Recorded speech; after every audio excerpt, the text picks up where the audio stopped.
may I ask you, is there a great difference between the top of the world and the bottom of the world? There is. Now, the North Pole is the center of an ocean 10,000 feet deep. The South Pole, the center of a plateau 10,000 feet high. The North Polar Sea is surrounded by continents slightly frozen.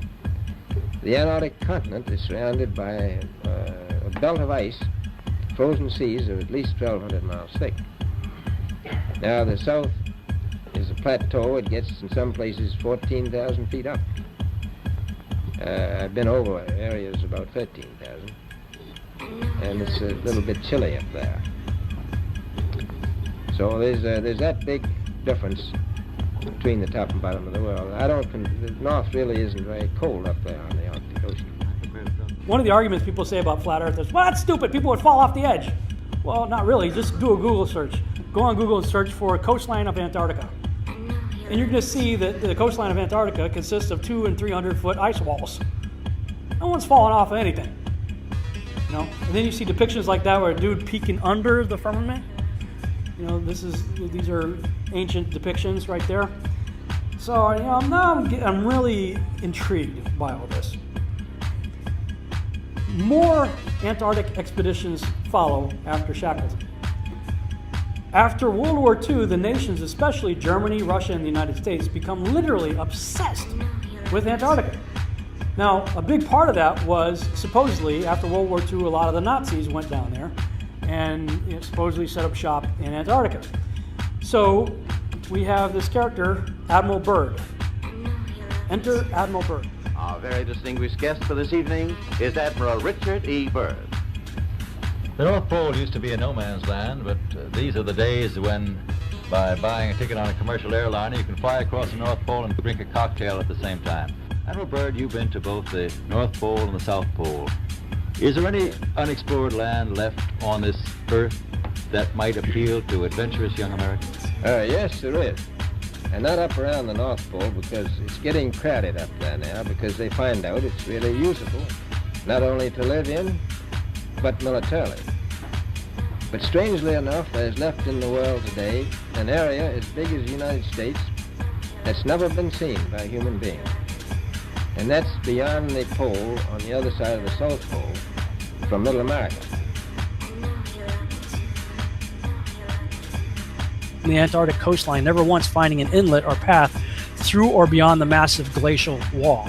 So the other question is, well, how come ships don't go off the sea if it's flat? How come ships don't fall off the edge? Well, here's why you don't fall off the edge. There's a 200 to 300 foot high wall that is the coastline of Antarctica. Once they start finding ways to get through the ice to get there, more and more expeditions and better ships are built and used to get there. Then you get to Admiral Byrd. Now, Admiral Byrd goes down there several times, and one of the operations is called Operation High Jump. And you're like, oh, geez.